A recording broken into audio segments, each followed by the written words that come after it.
नमस्ते। पंजाब नाम सुनते ही जहन में क्या आता है? लहलहाते खेत, मेहनत करने वाले किसान और हाँ, देश का अन्न का कटोरा। पर सोचिए, हर साल मानसून में यही पंजाब एक बहुत बड़े संकट का सामना करता है, और वो है बाढ़।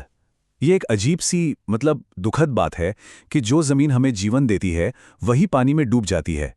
तो चलिए आज इसी चुनौती को जरा गहराई से समझते हैं।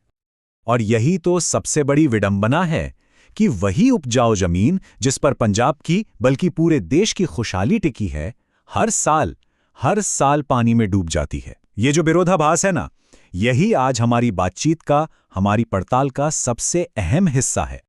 तो सवाल उठता है कि आखिर ऐसा होता क्यों है? क्या ये सिर्फ बहुत ज्यादा बारिश की वजह से है? नहीं, बात इतनी सीधी नहीं है। असल में इसके पीछे कई कारण हैं जो एक साथ मिलकर इस बड़ी तबाही को जन्म देते हैं।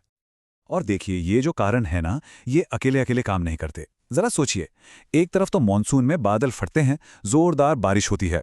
उसी वक्त सतलुज, ब्यास जैसी बड़ी नदियां भी उफान पर होती हैं।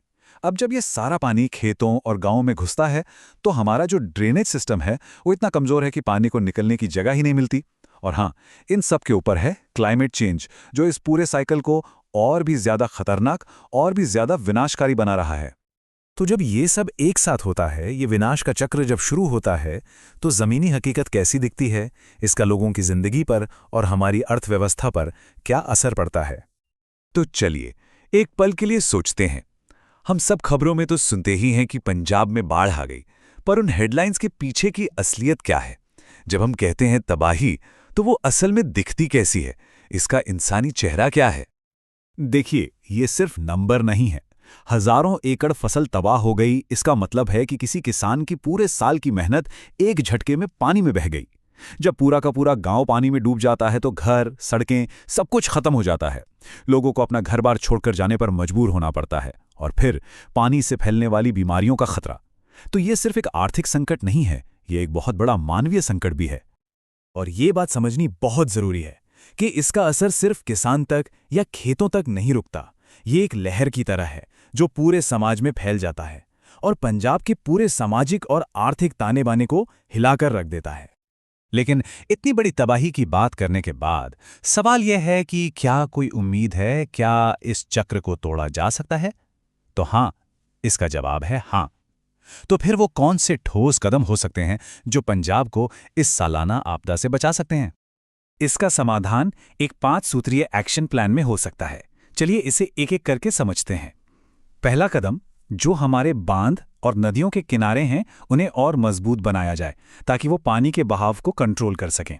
दूसरा, हमारे शहरों और गांवों में जो पुराने नाले हैं उनकी सफाई हो और एक मॉडर्न ड्रेनेज सिस्टम बनाया जाए। तीसरा और बहुत जरूरी, टेक्नोलॉजी का इस्तेमाल करके मौसम का पूर्वानुमान और बेहतर हो ताकि वार्निंग सिस्टम जल्दी काम करे।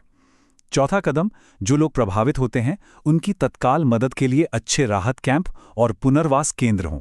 और पांचवा, जो कि लॉन्ग टर्म सोच है, जलवायु परिवर्तन से लड़ने के लिए पेड़ लगाना और खेती के टिकाऊ तरीके अपनाना।